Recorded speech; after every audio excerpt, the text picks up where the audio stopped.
Assalamualaikum warahmatullahi wabarakatuh. Selamat pagi teman-teman.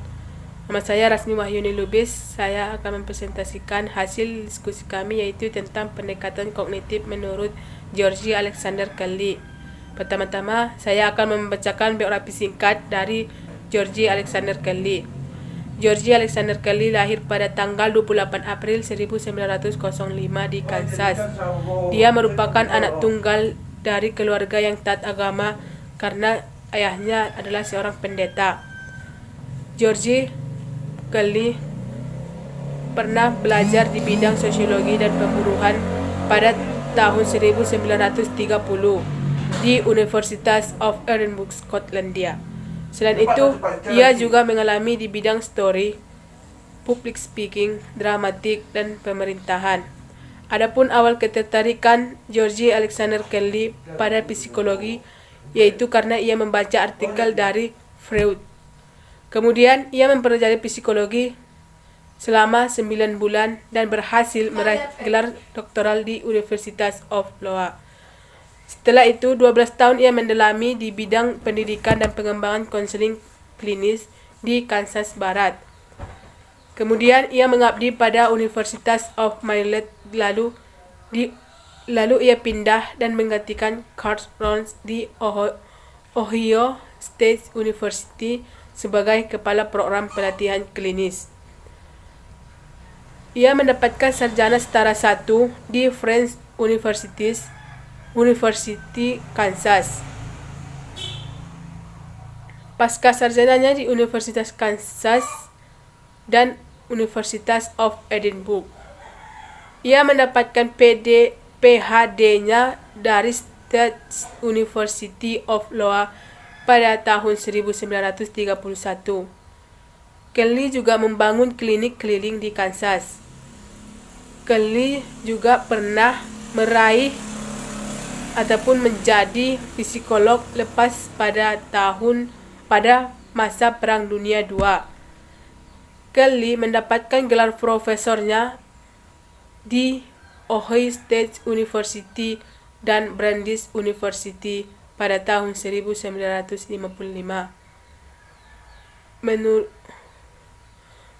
Kelly menulis teori dalam 2 volume buku, yaitu The Psychology of Personal Construct.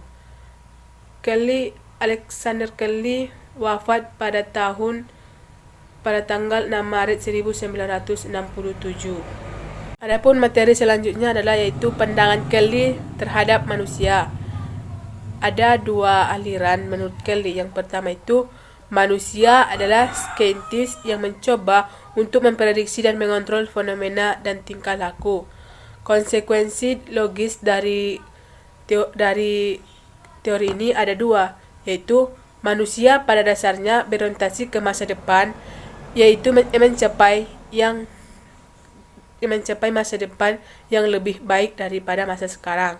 Yang kedua, manusia memiliki kemampuan untuk mempresentasikan ataupun mengkonsep lingkungan daripada hanya meresponnya saja. Manusia dapat mengembangkan rumus-rumusan alternatif teoritis tentang fenomena, menafsirkan dan mengonstruksi lingkungannya. Kehidupan ditunjukkan manusia untuk menciptakan dan kembali menciptakan dirinya sendiri. Adapun aliran yang kedua adalah manusia itu bebas, free, tetapi juga terkurung ataupun determinan.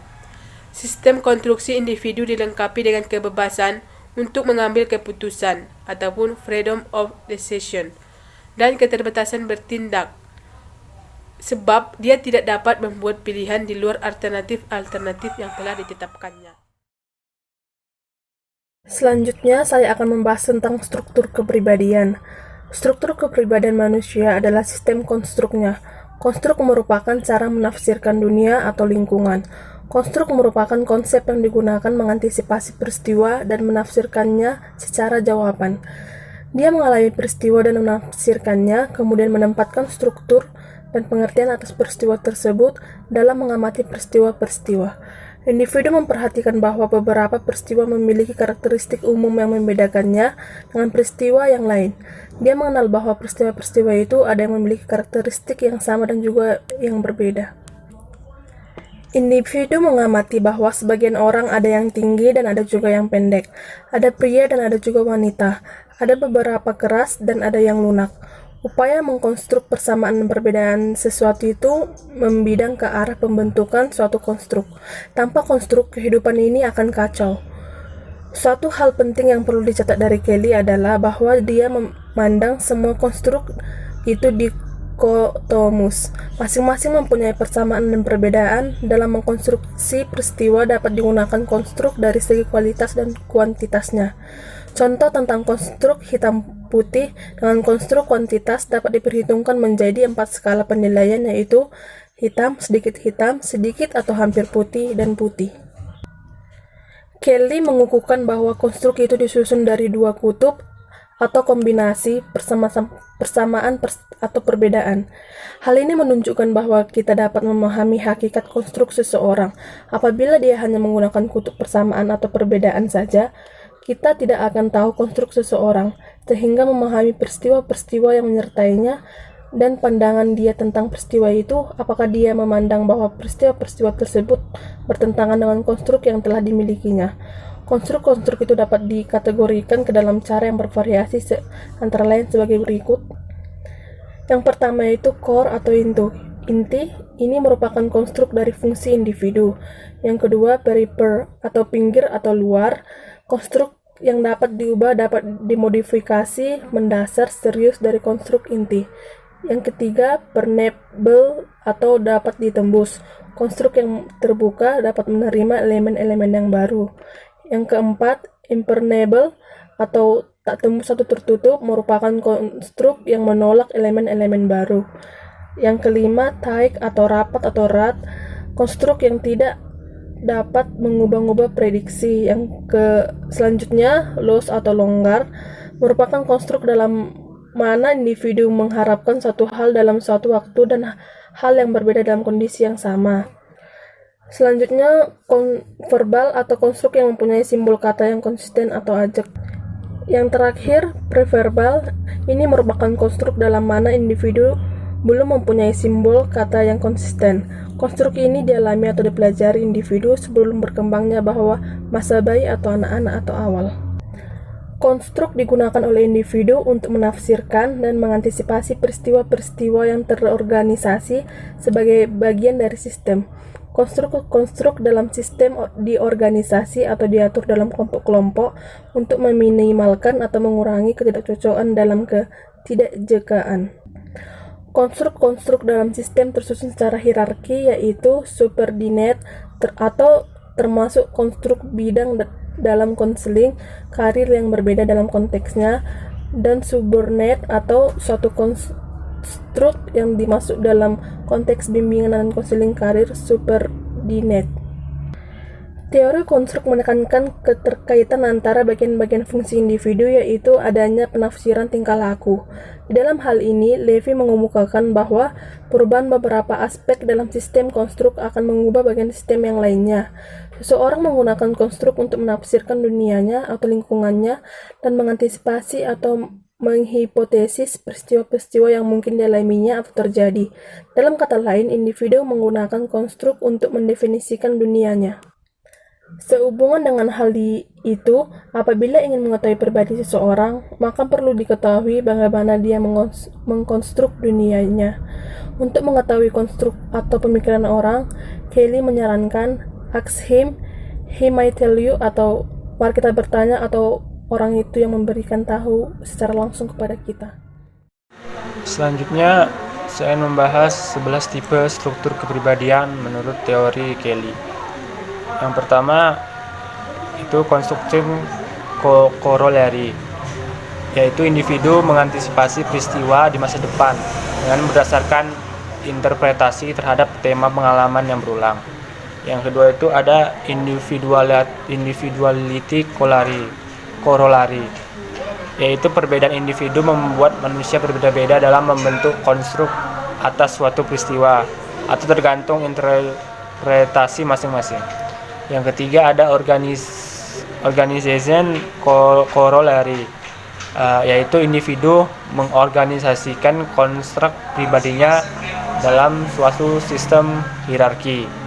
Yang keempat itu ada dikotomi corollary. Sistem konstruk manusia terdiri atas sejumlah konstruk dikotomis, yaitu baik buruk.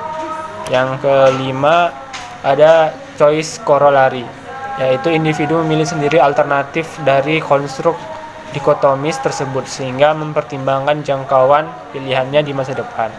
Yang keenam itu ada range corollary, yaitu suatu konstruk hanya dapat digunakan untuk mengantisipasi peristiwa tertentu saja, atau ada yang dapat digunakan untuk beragam situasi.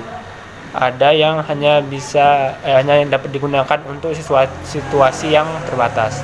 Yang ketujuh ada experience corollary, yaitu sistem konstruksi manusia berubah sebagai hasil dari pengalaman manusia yang berubah.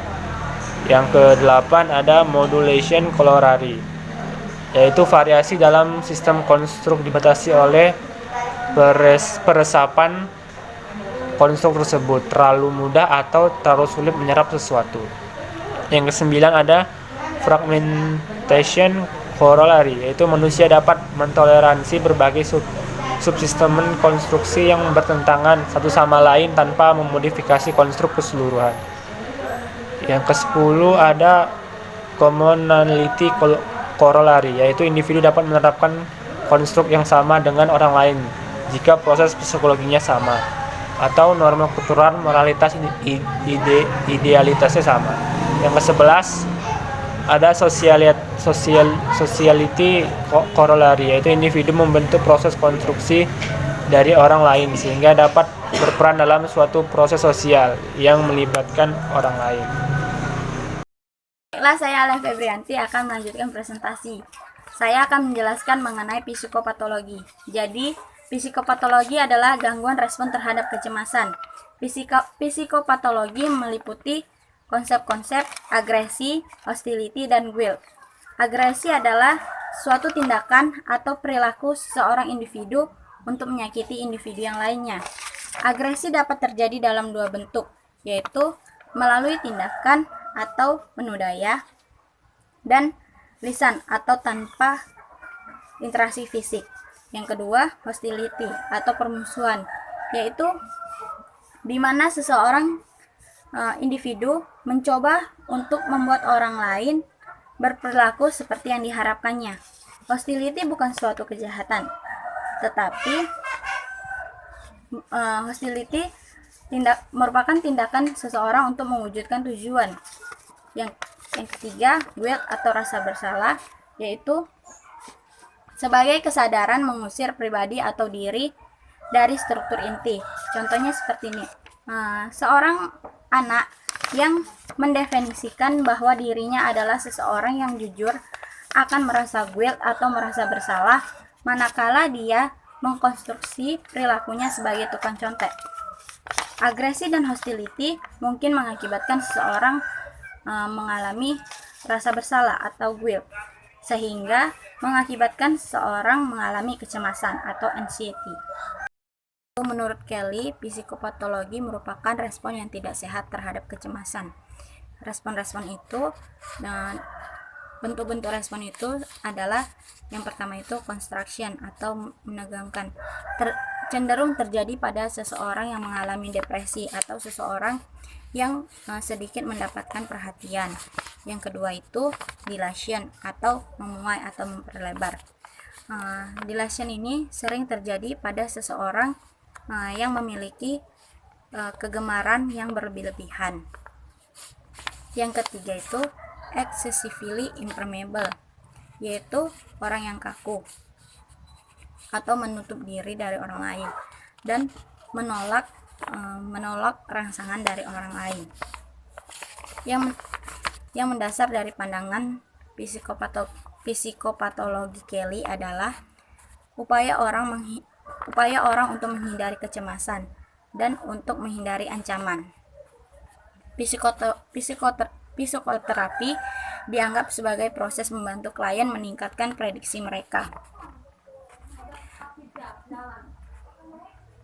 Kelly mengembangkan teknik untuk mengembangkan sistem konstruk yang disebut fixed role therapy, di mana terapi ini mendorong klien untuk menerjemahkan dirinya dengan cara baru, berperilaku dengan cara baru, menerjemahkan diri dengan cara baru, sehingga dengan demikian individu itu menjadi sosok yang baru. Selanjutnya saya akan membahas tokoh dari teori kepribadian Kelly. Tokoh yang kami ambil dalam teori ini yaitu Abraham Lincoln. Abraham Lincoln ini dikenal sebagai presiden US yang ke-16, menjabat sejak 4 Maret 1861. Abraham Lincoln ini lahir di Hardin County, Kentucky 12 Februari 1809, meninggal di Washington DC 15 April 1865 pada umur 56 tahun. Yang paling mencolok dalam Abraham Lincoln ini di mata dunia yaitu Abraham Lincoln itu sebagai presiden yang paling dihormati rakyat Amerika Serikat, dan juga karena dia membebaskan perbudakan dari Amerika Serikat, perbudakan bagi bangsa kulit putih terhadap bangsa kulit hitam. Dari teori Kelly tentang kepribadian manusia, salah satu struktur kepribadian dalam teorinya yaitu experience corollary. Sistem konstruksi manusia itu berubah sebagai hasil dari pengalaman manusia yang berubah. Jadi dari teori ini kami menghubungkan teori Kelly dengan kepribadian Abraham Lincoln. Jadi ada beberapa kegagalan dalam masa hidup Abraham Lincoln, yaitu tahun 1831 usahanya bangkrut, tahun 1832 ia kalah dalam pemilihan tingkat lokal, tahun 1833 usahanya bangkrut kembali, tahun 1835 istrinya meninggal dunia. Tahun 1836 ia sempat menderita tekanan mental sehingga hampir saja masuk rumah sakit jiwa. 1840 ia gagal dalam pemilihan anggota Senat Amerika Serikat. 1842 ia kalah dalam pemilihan anggota Kongres Amerika Serikat. 1848 ia kalah lagi untuk menduduki kursi wakil presiden Amerika Serikat. Tahun 1858 ia kalah lagi di Senat Amerika Serikat.